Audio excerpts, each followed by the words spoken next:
नमस्कार, मैं हूं संजय पांडे और आप देख रहे हैं नस्ल खबर। जिस तरह आप देख रहे हैं कि अभी हम पहुंचे हुए हैं हरियाणा के अटेली मंडी में और दिल्ली से चलकर यहां तक पहुंची है नस्ल खबर की टीम। बात करने वाले हैं पाइल्स को लेकर के कि पाइल्स की ऐसी समस्या है। बहुत सारे आप एडवर्टाइजमेंट आप देखते होंगे कि फ्री इलाज, गारंटी के साथ इलाज, इलाज फेल हुआ तो पूरे पैसे वापसी, इस तरह के बहुत सारे फर्जीवाड़े मार्केट में चल रहे हैं।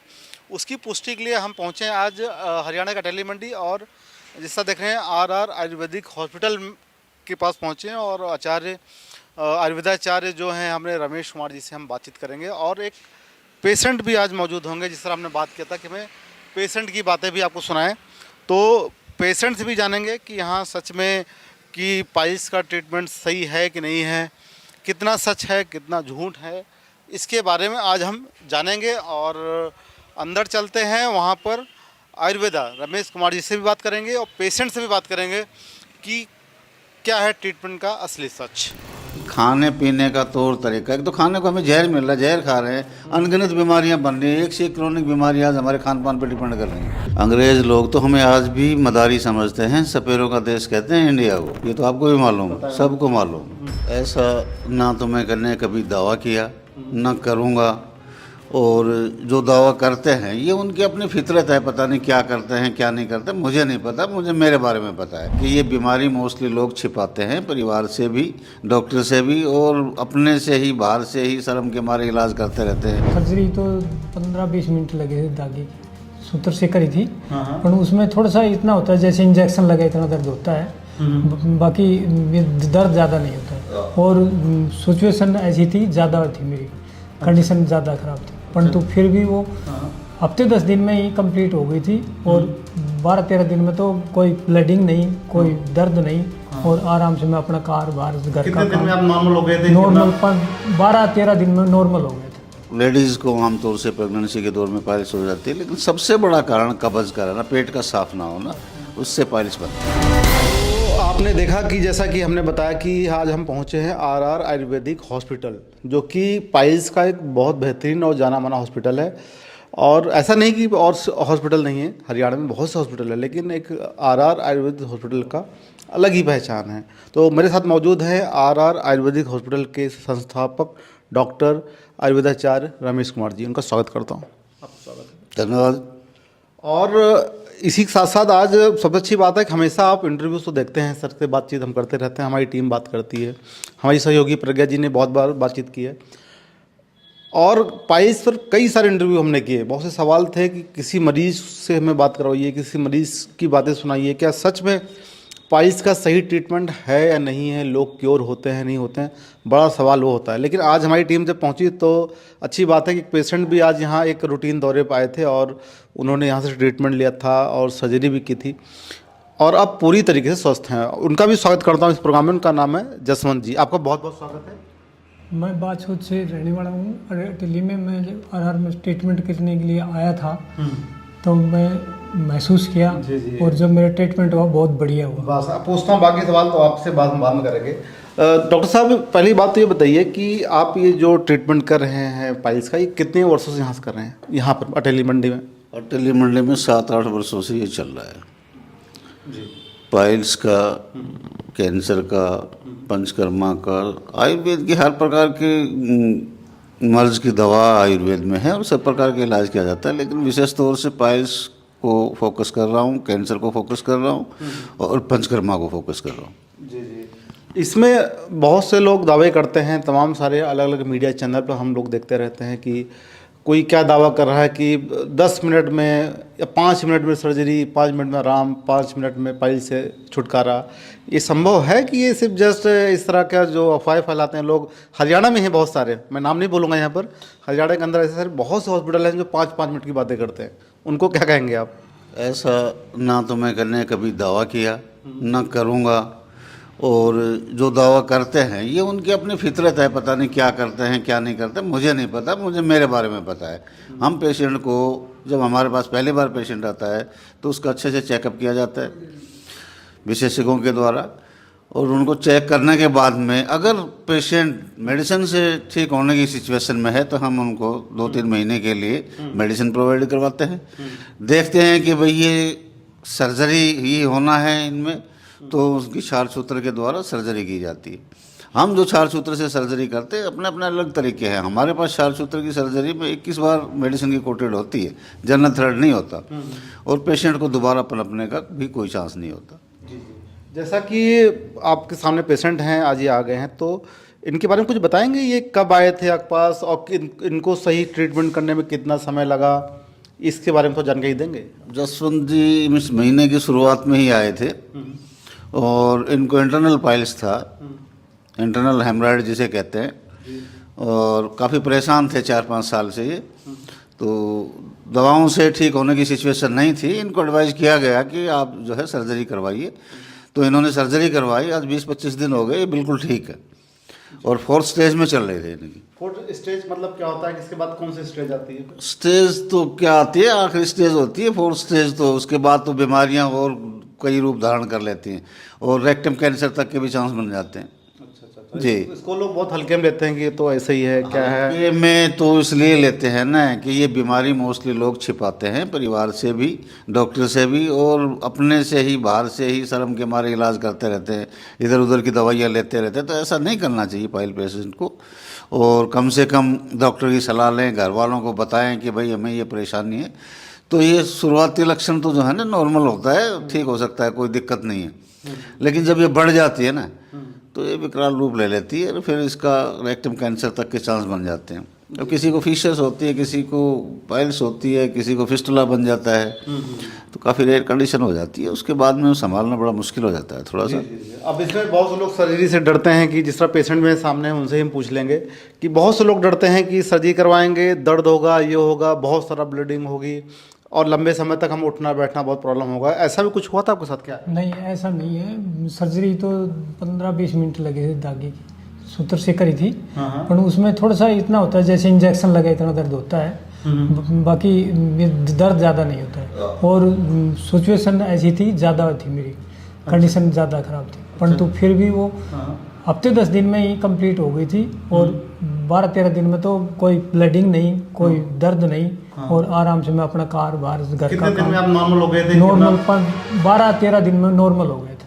अच्छा। बढ़िया से की है जी, ये तो बहुत बढ़िया बात है 12-13 दिन में। और चीज़ें और बता रहे हैं, दर्द भी बहुत मामूली हुआ, पता भी नहीं चला होगा शायद उतना।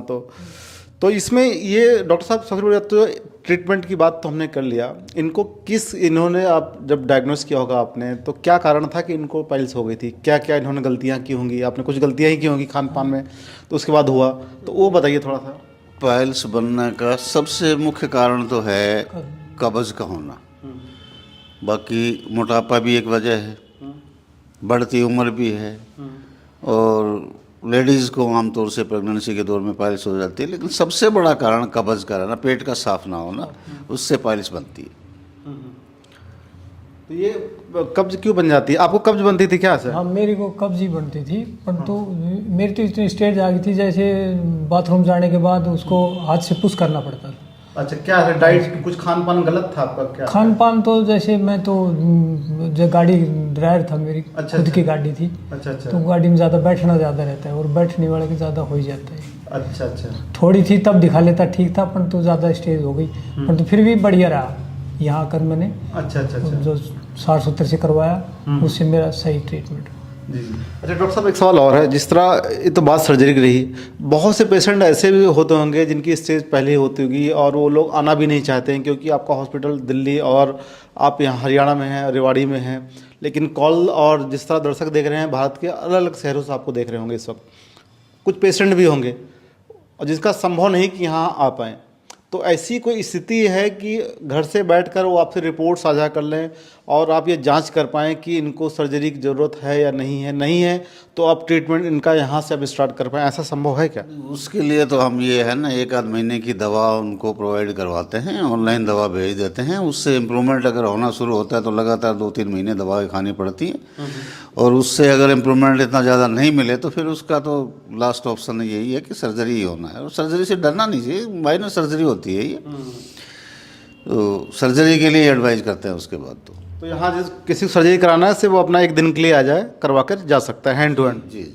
यहाँ से नहीं करवाना चाहे, कहीं से भी करवाए, लेकिन कुछ थोड़ा बहुत उसके बारे में जानकारी ज़रूर ले लें कि भाई अब कुछ तो सर्जरी के वे भी आते हैं कुछ पेशेंट तो कि मैंने पहले करवाई थी जी सर्जरी, वो कारगर नहीं हुई है, 2 साल बाद फिर पनप गया है, या 6 महीने बाद, या उसी समय से ठीक नहीं हो रहा था। तो ऐसा कुछ नहीं है, लेकिन वो कर नहीं पाते हैं तरीके से, होता नहीं है, बस सिर्फ गारंटी ही चलती है उन लोगों हाँ, की। इसमें एक सवाल अभी आपके बात से मैं मन में आ गया कि जिस तरह बहुत से लोग गारंटी देते हैं कि जीवन में दोबारा नहीं होगी पाइल्स, आपको भी बोला होगा साथ बहुत से लोगों ने कि एक बार ट्रीटमेंट देंगे तो दोबारा जीवन में कभी नहीं होगी। तो लेकिन ये तो वही वाली बात हो गई कि अगर दोबारा उनका डाइजेशन खराब हुआ, डाइट प्लान उनका दोबारा डैमेज हुआ, खराब हुआ, अनियंत्रित हुआ, दिनचर्या खराब हुई, तब तो दोबारा हो सकती है फिर से। बिल्कुल पनप सकती है। आज जो है ना खान पान के ऊपर तो बहुत कुछ डिपेंड करता है।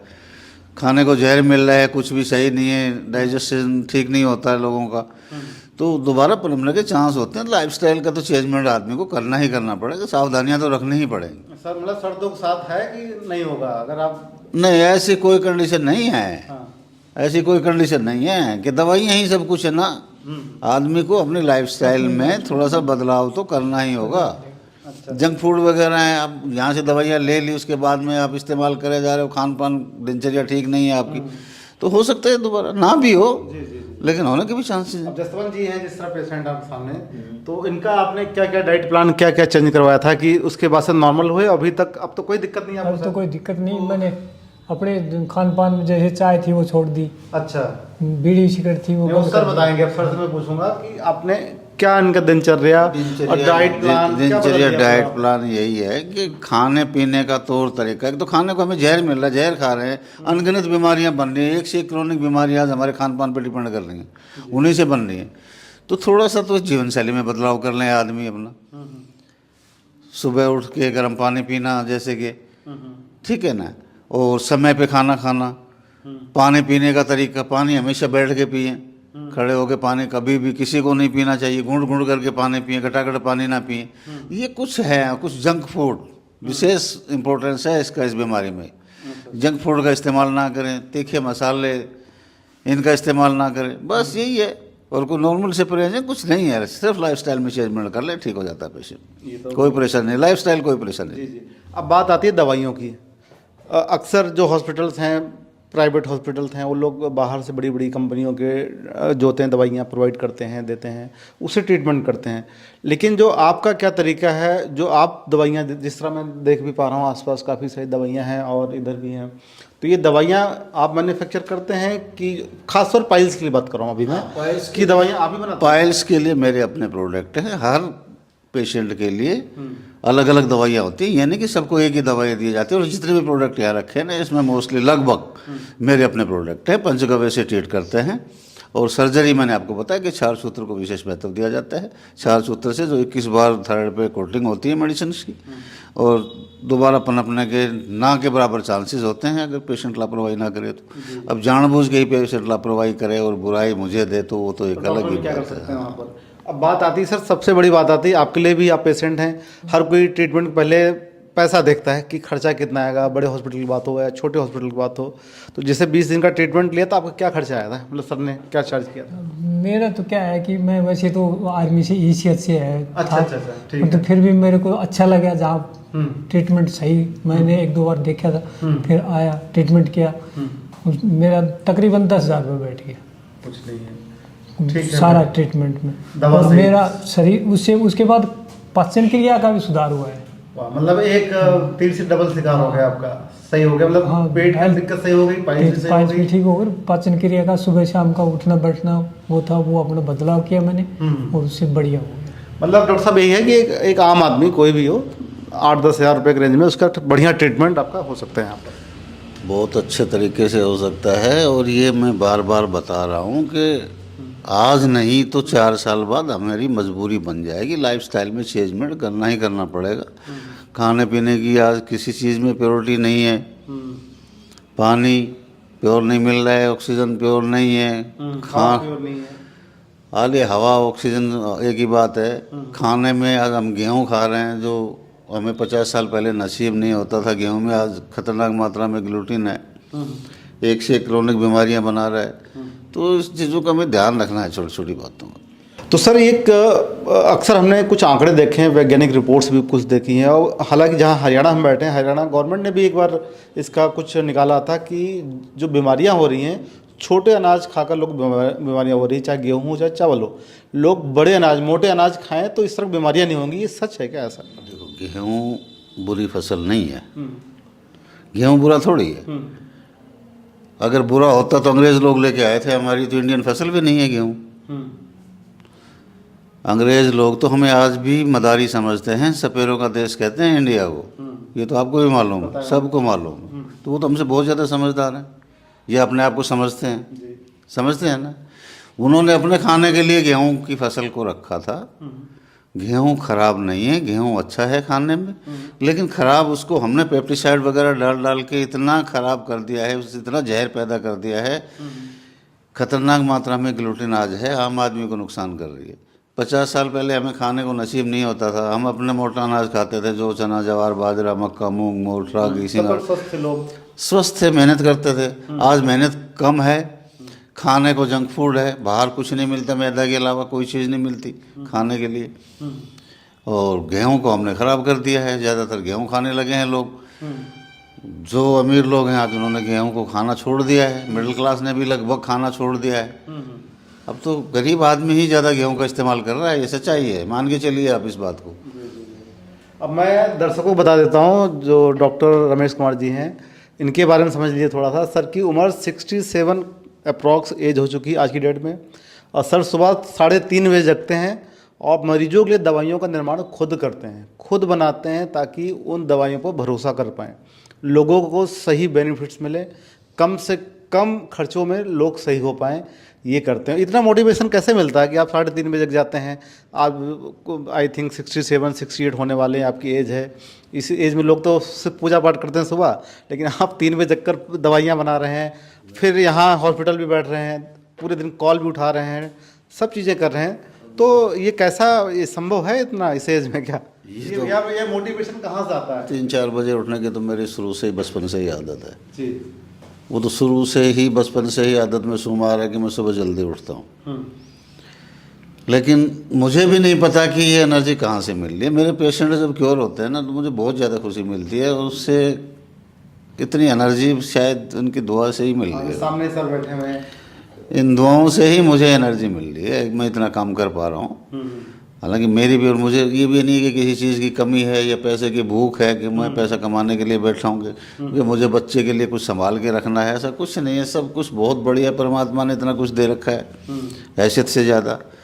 मैं संतुष्ट हूँ, बस यही दुआ करता रहता हूँ कि मेरे पेशेंट भी संतुष्ट रहें। यही सोच और भी डॉक्टर की होती तो आज कितना अच्छा होता, क्योंकि जिस तरह आपकी सोच है, एक लोगों को सही करने के भी काम कर रहे हैं। इस उम्र में आप चाहते हैं कि लंबे समय तक मैं काम करूं, स्वस्थ रहूं और लोगों को स्वस्थ करता रहूं, बाहर निकलता रहूं।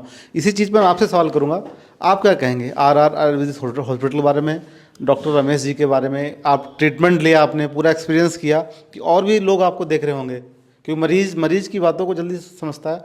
तो आप अपनी बात थोड़ा बताएं तो जल्दी समझ में आएगा। जब मैं आया, जब मैं देखा कि बोलचाल से पता चलता है, जब डॉक्टर साहब के पास आया था मैं, जब बोला कि मेरे को ऐसे ऐसे, तो देखे ट्रीटमेंट के लिए कहा, तो मैंने उनके विचारों से ही उसको अपने मन में कर लिया कि मैंने इसी डॉक्टर साहब से करवाना है करके। क्योंकि मैं 1-2 जगह और भी चेक के लिए करवाया था, तो वहाँ न तो कोई जैसा मेरे को वहाँ गारंटी मिली थी क्या? नहीं, गारंटी तो कोई भी नहीं दे रही थी। गारंटी तो कहने को तो सब कहते हैं, पर मतलब वो तो डॉक्टर साहब के विचारों से ही पता चलेगा कि मेरे डॉक्टर साहब, अब कोई कहीं भी जाओ, हर आदमी समझदार आज के टाइम में। तो मतलब पूरी तरह खोज, कोई शिकायत नहीं देगी? शिकायत नहीं, मेरे को तो बहुत बढ़िया है, और यहाँ करवाने के लिए मैं तो ये कहूँगा बढ़िया जगह है। अच्छा। जो कि मतलब डॉक्टर साहब करते हैं ट्रीटमेंट, बढ़िया करते हैं, न दर्द होता है और कम टाइम में। और आपको बाकी चीज़ें भी सही होगी? सही होगी, मतलब एक इलाज करने आए थे, 2 चीज़ें सही। हाँ, खान पीन का भी, जैसे कब्जी का बिल्कुल रोटेशन इसलिए हो गया कि खान पीन का जैसे बताया डॉक्टर साहब ने, वैसा मैंने किया, इसलिए उसी हिसाब से। बहुत बढ़िया, क्योंकि आजकल क्या होता है कि पेशेंट होते हैं, डॉक्टर की बात नहीं मानते, मैंने देखा है। डॉक्टर कुछ और बताते हैं, पेशेंट बात नहीं मानते हैं, और घर वाले भी कहते थे एक चाय से क्या जाता है, एक चाय पी ले, मैंने नहीं पीना। तो डॉक्टर साहब, इस तरह कोई पेशेंट आते हैं क्या, जो आप गाइडलाइन दे रहे हैं कि आप ये दिनचर्या करिए, ये डाइट प्लान कीजिए, आप फिर 20 दिन के बजाय आप थोड़ा और जल्दी सही होंगे, और फिर वो लोग बात ही ना मानते हों, अंत में आपको बोलते हो डॉक्टर साहब ने सही ट्रीटमेंट नहीं किया। ऐसे भी पेशेंट आते हैं क्या आपके पास? ये एक किस्सा बताता हूँ मैं, पिछले महीने का है शायद, कोई झारखंड से या उड़ीसा से, कंफ्यूज हूँ। एक पेशेंट आया था अपने बीवी को लेके, उसको कैंसर था जी। और बुरी तरह से फैला हुआ था, माउथ कैंसर था उसको। तो उसकी बीवी कहने लगे जी ये परहेज नहीं करते। मैंने उनको मना कर दिया था दवा देने के लिए। 1 घंटे तक मैंने उनके अच्छे से काउंसलिंग की और मैंने उनसे ये पूछा कि भाई आप अगर ये चीज़ें फॉलो कर पाते हो तो मेरी मेडिसिन ले जाना, अन्यथा मैं मेडिसिन नहीं दूंगा। क्यों पैसा वेस्ट कर रहे हो आप? इतने दूर से आए हो, 2 दिन का सफ़र करके, लेडीज साथ हैं आपके, कह रहा जी कर लूँगा, कोशिश करूँगा। मैं कोशिश नहीं भाई, अगर कन्फर्म करें तो ले जाओ, नहीं तो पैसा वेस्ट करने का आपका कोई फ़ायदा नहीं है। मैं सिर्फ पैसा कमाने के लिए थोड़ी बैठा हूँ। अब वो लेडीज ने भी मेरे को तसल्ली दी कि हाँ जी करवाऊँगे जी, कर लेंगे ये। मेडिसिन दी, दवा बांध दी, बाहर चला गया, लेडीज़ बाहर खड़ी कर दी उसको, रोड से बाहर पर लेते रहो। और फिर दोबारा वो मेरे पास यहाँ आया, वापस आया, कह रहा जी मेरा तो 2 दिन का रास्ता है, अभी मैंने दवा शुरू नहीं की है। और जेब में से पुड़िया निकाली उसने, पीले कलर की, पता नहीं शायद उड़ता पंछी कुछ ऐसा, कि मेरा रास्ता कैसे कटेगा, जब दवा शुरू नहीं की है, क्या मैं ये ले सकता हूँ? तब तक 1 घंटा काउंसलिंग करने के बाद, समझाने के बाद भी उसके ये विचार हैं कि तब तक तो मैं खा सकता हूँ ना। मैंने कहा सारी ले ले मुंह में अभी। अच्छा, तो मैं क्या कर सकता हूँ उसके बारे में, बताओ? जबकि अगर आप उसको देख लो तो शायद सारे दिन खाने को दिल ही ना करे। अब ऐसे ऐसे भी आते हैं, अब क्या करें? क्या देखा मैं अक्सर कमेंट बॉक्स में पढ़ता रहता हूँ। बहुत पढ़े लिखे सज्जन थे जी। FCI में दिल्ली काम करते थे। 2-3 महीने उन्होंने दवाई खाई, बिल्कुल ठीक हो गया जी, ठीक है। अब 2-3 महीने बाद वो दिल्ली में हफ्ता हुआ मेरे पास आया एक दिन संडे को कि डॉक्टर साहब पहले मुझे दवा दे दो, मुझे दवा दे दो। बैठ, अभी 2-3 पेशेंट बैठे हैं, इनको भी देख रहा हूँ मैं। अब फिर मैंने लड़के को बोला भाई दवा इनको बांधने से पहले, मैंने कहा भाई आपने तो 2 ही महीने दवा खाई थी। फिर कि जी मैं बिल्कुल ठीक हो गया था, लेकिन मेरी सोसाइटी ऐसी थी कि मैं उसी डर्रे में फिर चला गया। मैंने सोचा बिल्कुल ठीक हो गया, और दोबारा हो गया, वो दोबारा बन गया। अक्सर मैं कमेंट बॉक्स पढ़ता रहता हूँ। लोग कहते हैं कि डॉक्टर साहब बहुत दबंग हैं और बड़े कड़क हैं और बहुत डांट देते हैं हमें काउंसलिंग में। तो ये भी लोग कहते रहते हैं। मुझे उससे कोई फ़र्क नहीं पड़ता। देखो मैं तो मेरी स्पष्ट बात है, एक एक चीज़ बताता हूँ कि कैसे मैं दवा का निर्माण करता हूँ, कैसे मेरी दवाइयाँ बनती हैं, किन किन चीज़ों का प्रयोग होता है। अभी कुछ कहते हैं कि जी दवा का नाम मत बताओ। अरे भाई सुन लो ना दवा का नाम, ये दवा है भाई, इसमें ये चीज़ का मिश्रण है और इस चीज़ के लिए है। कि कोई नकल कर लेगा नकल, तो वो किसी का भला करेगा, कर ले। अपने फॉर्मूले नहीं बताते ना। मेरी खुली किताब है, मैंने एक एक चीज़ अपने लिखी हुई है, एक एक चीज़ मैंने मेरी फाइल पे लिखी हुई है कि भाई इसका ये है, ये उपचार है, ऐसे ऐसे है। एक एक चीज़ समझाता हूँ और उसके बाद भी कोई बात नहीं मानता तो फिर, और आवाज़ मेरी वैसे ही कड़क है। किसी को लगता है कि भाई मुझे डांटता किसी को भी नहीं हूँ, लेकिन बार बार हाँ जी कोशिश करेंगे। भाई कोशिश करो तो फिर अपने घर रह के कोशिश करना, मेरे पास आने की आवश्यकता नहीं है। अगर दृढ़ निश्चय करे किसी भी बीमारी से आराम से निपटा जा सकता है। चलिए बहुत बढ़िया लगा सर, धन्यवाद आपका, आभार हमसे जुड़ने के लिए। आपका भी शुक्रिया, बहुत बहुत आपने समय दिया। तो आपने ये देख लिया होगा सारा पूरा इंटरव्यू, जिसमें डॉक्टर भी रहे हैं, पेशेंट भी रहे हैं, और ये पूरा इंटरव्यू पाइल्स के ऊपर था। और पाइल्स के बहुत सारे विज्ञापन आप अक्सर रोड पर लगे हुए, ये तमाम सारे इंस्टाग्राम पर, सोशल मीडिया आप देखते होंगे, जिनका कोई वैज्ञानिक प्रमाण नहीं है। वो लोग दावे करते हैं कि 10 मिनट में बिना दर्द के, 5 मिनट में ज़िंदगी भर दोबारा नहीं होगा, या पैसे वापसी गारंटी। तो उन सब झांसों में बिल्कुल ना फंसें। एक प्रमाणित एक्सपर्ट के द्वारा ही ट्रीटमेंट लें, चाहे कोई भी, चाहे RR हॉस्पिटल हो, चाहे भारत का कहीं भी हो, उसके प्रति पूरी जांच पड़ताल और करके ही जाएं, क्योंकि स्वास्थ्य आपका है। फ़ायदा होगा तो आपको होगा, उसका हानि होगा, कुछ साइड इफ़ेक्ट्स होंगे तो वो भी आपको ही होंगे। इसलिए पूरी जांच के साथ करें। और नेशनल खबर इस चीज़ में सबसे आगे है, क्योंकि हमारा ये नेशनल खबर जो चैनल है, ये पूरा हेल्थ को लेकर डेडिकेटेड है। बाकी हमारे अदर्स चैनल है, आप बाकी चीज़ें वहाँ देख सकते हैं, लेकिन ये हेल्थ का चैनल है। और हम दिल्ली से चलकर हरियाणा पहुँचते हैं, कभी मुंबई पहुँचते हैं, कभी लखनऊ पहुँचते हैं, भारत के हर कोने में जाते हैं, सिर्फ आपको ऑथेंटिक और सही जानकारी, सही एक्सपर्ट से सही जानकारी मिले, उसके लिए हम जाते हैं।